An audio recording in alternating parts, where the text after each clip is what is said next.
Selamat pagi, saya Ulisar Opusunggu NPM 22141022 dari kelas 2 MH. Di sini saya akan menjelaskan sedikit tentang pemimpin berkarisma, tugas dari Bapak Dr. Andus Maludin Panjaitan, SE, MSI. Pemimpin berkarisma. Apa itu pemimpin berkarisma? Salah satu karakteristik yang biasa tercermin dari seorang pemimpin, atau bagaimana cara seorang pemimpin berkomunikasi dengan membangkitkan empati dan emosi yang kuat pada orang-orang sekitar dan mampu memainkan peran penting dalam menciptakan perubahan. Jika pendekatan dan gaya memimpin seseorang mempengaruhi cara orang lain bertindak dan menyelesaikan problem bersama, dia pantas disebut pemimpin yang mempunyai karisma atau pemimpin yang berkarisma. 3 dari sekian banyak tokoh dunia yang memiliki gaya kepemimpinan karisma. Yang saya ambil di sini, yang pertama, Presiden pertama Indonesia, yaitu Insinyur Soekarno, kedua Steve Jobs, ketiga Martin Luther. Adapun pembahasan tentang Insinyur Soekarno yaitu orang pertama yang mencetuskan konsep Pancasila sebagai dasar negara. Soekarno dikenal sebagai Bapak Proklamator Republik Indonesia dan Presiden pertama Negara Kesatuan Republik Indonesia periode 1945 sampai 1967. Insinyur Soekarno dikenal pandai berpidato dan menguasai beberapa bahasa asing sehingga dijuluki sebagai singa podium. Yang kedua, Steve Jobs. Steve lahir 24 Februari 1955 di California, Amerika Serikat, yang terkenal dengan pendiri Apple Computer. Steve Jobs adalah sosok hebat dengan karyanya yang sangat luar biasa di bidang teknologi. Yang ketiga, Martin Luther. Seorang profesor teologi, komponis, imam dan rahib berkebangsaan Jerman, serta seorang tokoh berpengaruh dalam reformasi Protestan.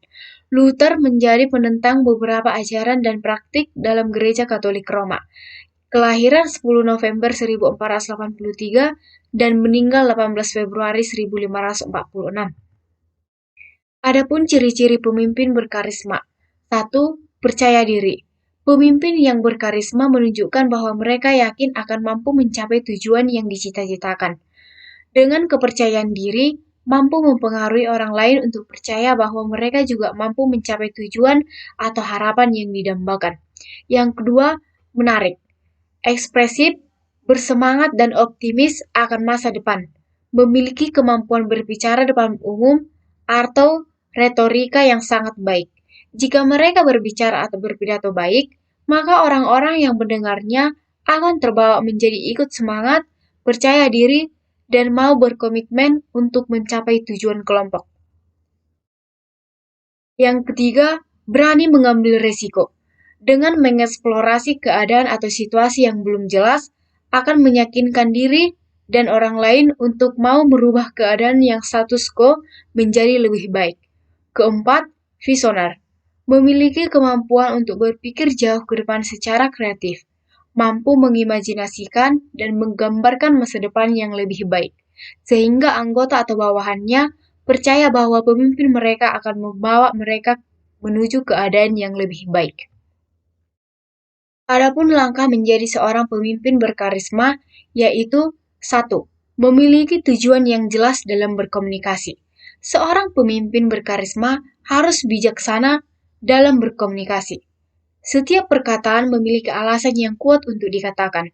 Berpikir utuh terlebih dahulu sebelum melakukan komunikasi, bersikap seksama terhadap komunikasi yang dilakukan. Yang kedua, memiliki kemampuan dalam mengukur situasi dan kondisi. Kegagalan sosok seorang pemimpin karena mereka tidak memperhatikan tim atau orang yang mengikuti mereka. Yang ketiga, meluangkan waktu untuk orang lain. Sebagai seorang pemimpin yang berkarisma, diperlukan oleh anggota dan tim Anda bukan hanya tentang diri sendiri. Harus bisa membuat anggota tim dapat mendekat tanpa harus canggung dan merasa bersalah. Jangan pernah berpikir bahwa sudah tinggi dan besar untuk berada di sekitar anggota tim lain. Dampak positif kepemimpinan berkarisma. Dampak pemimpin yang menggunakan keistimewaannya atau karismanya secara positif. 1. Pemimpin menekankan proses dan nilai-nilai kepemimpinannya daripada kecenderungan pribadi. Yang kedua, mengutamakan ideologi atau cara berpikir daripada hanya menumbuhkan kesetiaan terhadap diri sendiri. Yang ketiga, kekuasaan dalam mengambil keputusan melibatkan partisipasi dan informasi diberikan secara terbuka. Keempat, reward digunakan dalam upaya menguatkan perilaku agar tetap konsisten dengan sasaran dan misi organisasi. Yang terakhir, hasilnya kepemimpinan ini akan membuat para pengikut semakin beruntung. Adapun kesimpulan dari pemimpin berkarisma yaitu mempunyai rasa percaya diri tinggi, mempunyai kemampuan dalam menjelaskan visinya secara gamblang sehingga mudah dimengerti, atau pemimpin berkarisma dapat menciptakan perubahan bagi orang sekitar, perubahan yang positif, yang sangat baik, yang mempunyai tujuan untuk mengajak, membuat perubahan positif dalam hidup mereka. Demikian presentasi dari saya. Pemimpin berkarisma, saya Ulisar Opusunggu mengucapkan terima kasih. Salam bela negara.